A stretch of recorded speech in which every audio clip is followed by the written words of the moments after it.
we're on. Okay, it is now August 23rd, 2023. We're at the Avalon Library, and we are continuing our bi-monthly program of discussion, everything you want to know about Catalina, but we're afraid to ask. So this is your time to ask. This is your time to get the information. I was going to make this a much more humorous program until we had hurricane. And I suddenly realized that a lot of people don't know of the history of the disaster we had here and how we actually dodged every bullet. We have never lost anyone in any of our, well, we've had a few, in the harbor, people dying in the harbor, but not of a major. So I'm going to go back to 1915, a little before my time. I was born on the island in 1947. So anyway, there was a planned fire in Avalon on November 29, 1915. There was a family by the name of Rose, and they lived up on Whitley, just above the Bella Hotel, and they had a home, a cafeteria, and a hotel there. And they were having trouble making ends meet. You can imagine what town must look like in November of 1915. So they came up with an idea of how to retrieve some of their losses. So they decided to burn them down and collect their fire insurance. Well, Mr. Rose had even a better idea, which was to lock his mother-in-law in a attic, set the building on fire, and collect her health insurance. Oh my goodness. Or life insurance, I should say. Well, so they did. The fire jumped from Whitley to the giant Metropole Hotel, which I think Paul can bring out a picture so you get an idea of what the location we're talking about. If you know the streets, it's everything from Metropole all the way over to Whitley. The whole front street was a giant Metropole Hotel. It went up 3 stories and it went all the way back to the old bonds. So it had about 150 rooms. At that time, the island was owned by George Chateau. So no, I take it back. It was owned by the Banning brothers. I apologize. Well, the hotel was built under George Chateau, but the fire was under the Banning brothers. So they set the fire.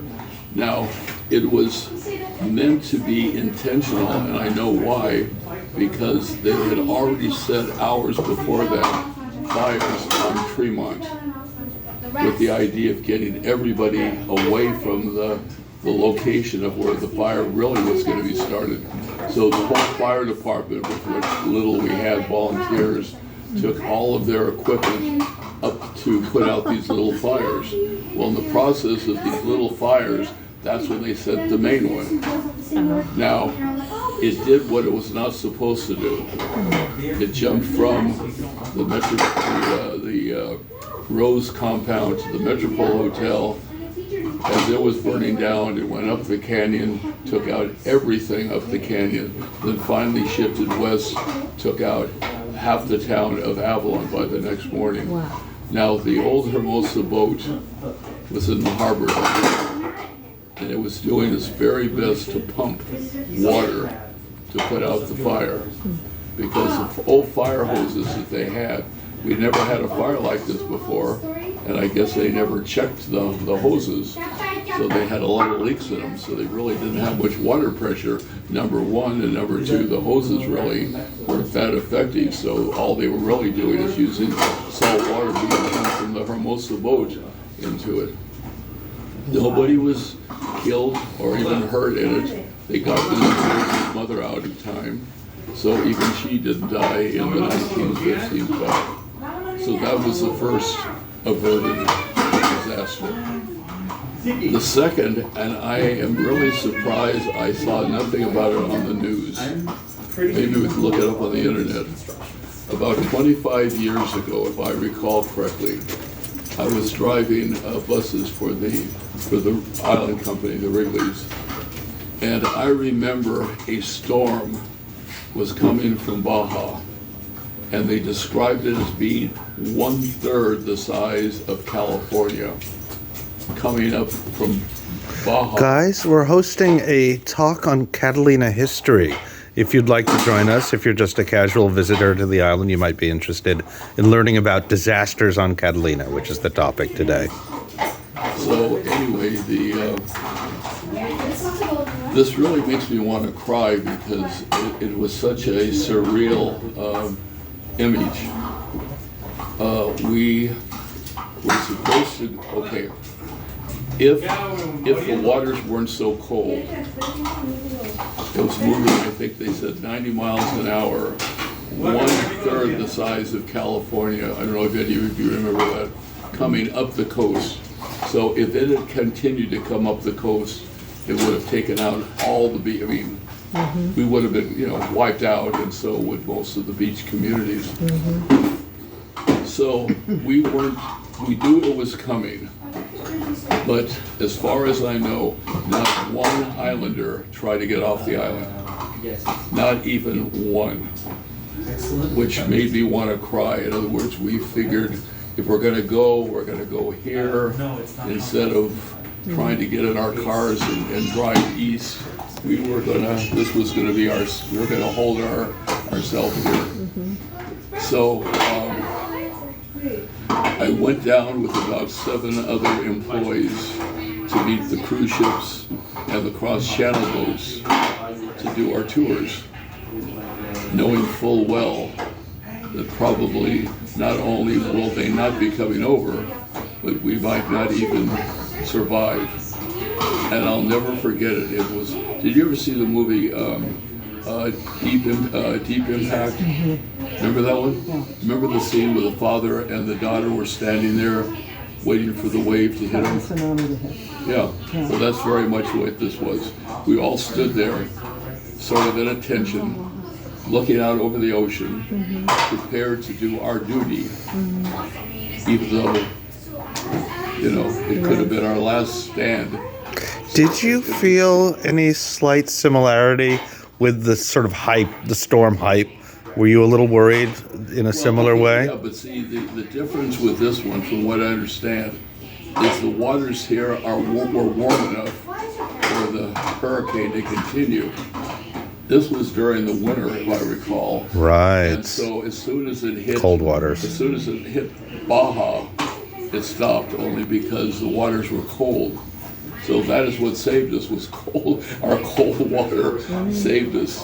But again, that surreal feeling, like in the movie, when the mother or the daughter and the father were just standing there, hugging each other as this giant tsunami was coming. That's kind of what we were doing. We weren't hugging each other, but we're just standing there realizing the 7 of us might be hit first before we go anyway. So that was, I was surprised they didn't mention that in the news, but I guess because it really never made it past Baja, I guess they figured it wasn't really a connection, but it was a very major tropical, not only major, it was a lot bigger than this one, 1/3 of the state of California.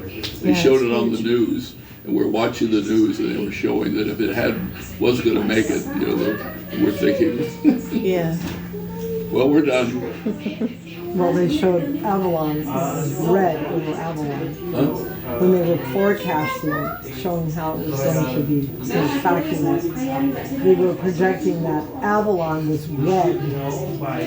But that means the extreme weather, like just on Avalon, which was really, disturbing. Well, because if you followed the tracking, you could see that it was going east. It was not going west. Yeah, it hit Palm Springs and San Diego primarily. Yeah, the folks who were running the Catalina Express, they were very skeptical that there'd be any issues with this at all. Everybody was. The Los Angeles Times had headlines, Catalina Island being evacuated. We're all looking around. Really? Yeah. Yeah, right. Nobody told me. Okay, so that was that one. Then, of course, you probably were around for the May 10th, 2007 fire. that destroyed 1/10 of the island of Avalon. Again, it was not an intentional fire, it was a stupid fire. We had only had 3 inches of rainfall that year. And up at KBRT, which is the Christian broadcasting station, they were doing some work on the cables holding up. There used to be 3 giant poles there, communication poles. So these 2 guys, or one of them was from Indiana, and they told them, don't do any soldering of the cable. I don't know why they called them to come to do anything, because the point is they didn't want to do anything connected with fire. Well, he put his soldering gun aside, and it caught the bushes on fire. Yep. And so within a matter of an hour and a half, the fire had already hit Avalon. It had gone in all directions, all the way down to the beach, down at White's Landing. It went down to Toyon. It just went, all different directions. Did it burn any buildings? Did it burn any buildings? Oh, a few. Oh. I think 14 altogether. So the thing that was interesting, I was doing a lecture on top of the bank of the Founders Room, and I was talking about the 1915 fire. The second we walked out after the meeting, I looked up toward the bell tower, and we saw this big cloud of smoke coming down, and that's when the sirens went off. Surreal. So I said, uh-oh. I'm glad I didn't lecture on tidal waves or anything. Fire was bad enough. That one didn't make it into the city, right? The winds changed. 40 feet of the city. Oh, if you go up to the cove at the Catalina Canyon Hotel, you'll see the T-rails there. On the other side, you can see the storm damage, or the fire damage. And if you go up toward the memorial, just a little bit out of town, you can see the trees are still burned. Now, one house was burned down over around toward the sheriff's department, the county fire department. It was on top of a hill. It was an island company employee. It was destroyed.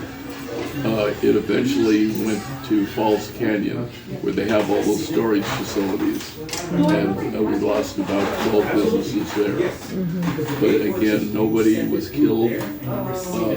Now, the thing that I found beyond fascinating, one of these times I'll lecture again on how we saved the world in World War II, which people wouldn't believe, but it's the truth. We have 1 minute on the tape. Okay. Sorry about that. Well, anyway, the point is, it had to happen on it had to happen on May 10th, 2007, because if it happened the day before, it would have taken all of the military and all the Navy and all of the fire people to get together to get over here.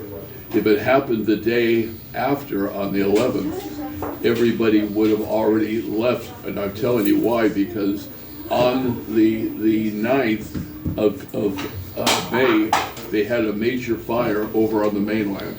So everybody was there putting out the fire. Before they then dispersed, we had our fire. So all they had to do was just go from the mainland over here to bring over 850 firefighters. 30 seconds. Which if it had been the day after, they would have all gone back to their stations, and then we wouldn't have been able to get them together. And if our fire was the same time as their fire, they would have focused on that and forgot about us. And we would have just burned up. I always tell people that it happened on the only day in history. It happened on a day that could, and it was also, well, anyway, there's more to it, but anyway, those are the disasters.